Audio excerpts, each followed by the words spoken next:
Assalamualaikum warahmatullahi wabarakatuh.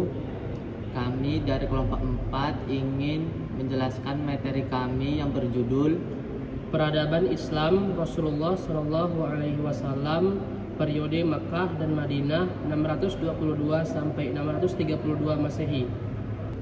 Peradaban Islam pada masa Rasulullah Shallallahu Alaihi Wasallam merupakan fondasi awal bagi terbentuknya sistem kehidupan yang berlandaskan pada ajaran Islam secara menyeluruh. Periode kepemimpinan beliau terbagi menjadi dua tahap utama, yaitu periode Mekah dan periode Madinah. Kedua masa ini memiliki karakteristik yang berbeda namun saling melengkapi. Pada masa Makkah, Rasulullah memusatkan dakwah pada pembinaan akidah dan pembentukan moral umat. Sedangkan pada masa Madinah, beliau menegakkan kehidupan bermasyarakat, berpolitik, dan bernegara berdasarkan prinsip-prinsip Islam. 1. Periode Mekah 610 sampai 622 Masehi. Periode Makkah dimulai sejak turunnya wahyu pertama kepada Nabi Muhammad SAW di Gua Hira. Selama 13 tahun berdakwah di Mekah, fokus utama beliau adalah menanamkan keimanan kepada Allah Subhanahu wa Ta'ala dan membebaskan manusia dari sebagai bentuk kemusyrikan. Dakwah dilakukan secara bertahap, dimulai secara sembunyi-sembunyi kepada keluarga dan sahabat terdekat, kemudian secara terbuka kepada masyarakat luas. Rasulullah menghadapi berbagai rintangan yang berat. Kaum Quraisy yang memiliki kekuasaan ekonomi dan sosial menentang keras ajaran Islam karena dianggap mengancam tatanan tradisional mereka. Banyak sahabat mengalami penyiksaan, pemboikotan, dan pengasingan. Namun meskipun berada dalam tekanan, Rasulullah tidak pernah menghentikan dakwahnya. Beliau tetap sabar dan konsisten dalam membina umat yang beriman agar memiliki akhlak yang kuat dan tauhid yang murni. Ciri utama periode ini adalah membentukkan fondasi spiritual dan moral umat Islam. Rasulullah menanamkan nilai-nilai kesabaran, keteguhan, kejujuran, dan keadilan. Dakwah di Makkah membentuk generasi awal Islam yang kokoh dalam keimanan dan siap berjuang menegakkan agama di masa mendatang. 2. Hijrah Nabi ke Madinah pada masa 622 Masehi. Hijrah Rasulullah Shallallahu Alaihi Wasallam dari Makkah ke Madinah menjadi peristiwa bersejarah dan titik balik dalam perjalanan Islam. Setelah mendapatkan perintah dari Allah Subhanahu wa Ta'ala, Nabi Muhammad Shallallahu Alaihi Wasallam bersama para sahabat meninggalkan Makkah menuju Yasrib, yang kemudian dikenal sebagai Madinah Al-Munawwarah.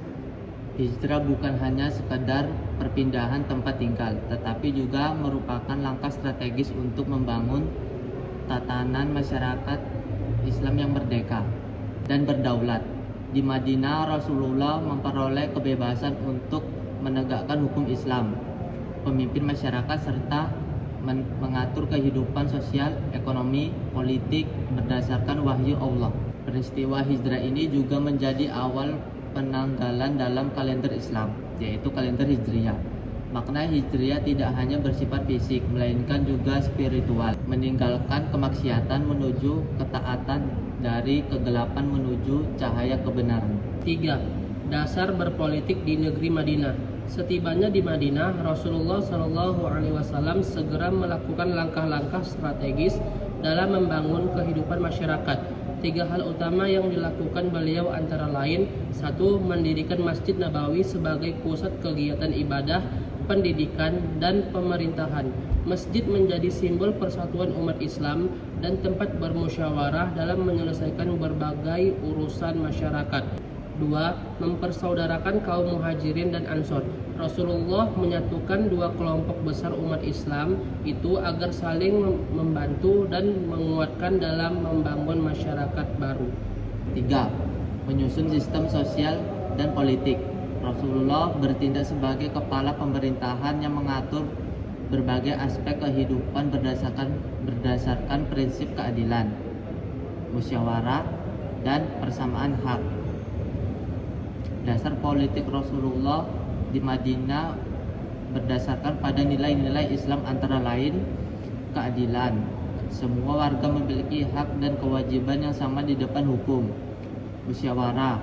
Setiap keputusan penting diambil melalui musyawarah bersama para sahabat. Persaudaraan, solidaritas dan kerja sama antar warga dijunjung tinggi tanpa memandang suku, ras, atau agama. Ketaatan kepada Allah dan Rasul-Nya. Segala kebijakan dan hukum bersumber dari wahyu, bukan dari hawa nafsu manusia. 4. Piagam Madinah. Untuk menjaga stabilitas dan keharmonisan di tengah masyarakat yang beragam, Rasulullah SAW menyusun Piagam Madinah. Piagam ini dianggap sebagai konstitusi tertulis pertama di dunia yang mengatur hubungan antara umat Islam, kaum Yahudi, dan suku-suku lain di Madinah. Isi pokok Piagam Madinah bercukup beberapa hal penting, antara lain: 1. Semua penduduk Madinah, baik muslim maupun non-muslim, memiliki hak dan kewajiban yang sama sebagai warga negara. 2. Setiap kelompok memiliki kebebasan beragama dan dijamin keselamatannya selama tidak berkhianat terhadap negara. 3. Seluruh warga wajib bekerja sama dalam memperhatikan Madinah jika diserang musuh.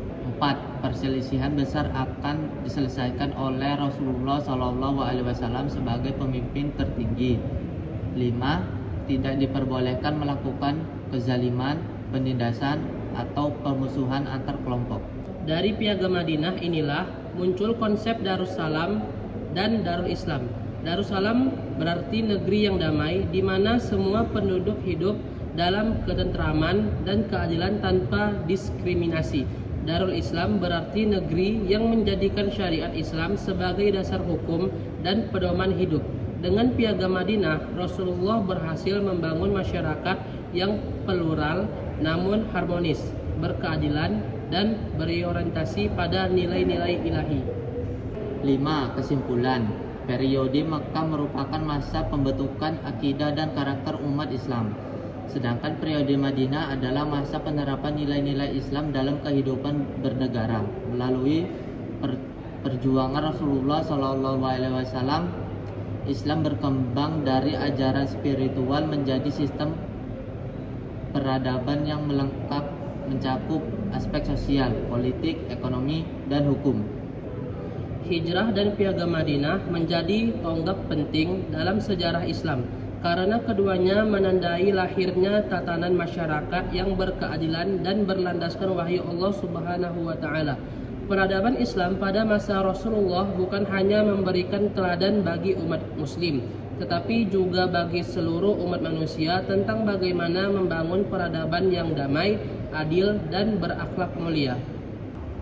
Sekian penjelasan dari kami. Jikalau ada kesalahan mohon dimaafkan. Wassalamualaikum warahmatullahi wabarakatuh. Thank you, everyone! Thank you, Elmar! Boom!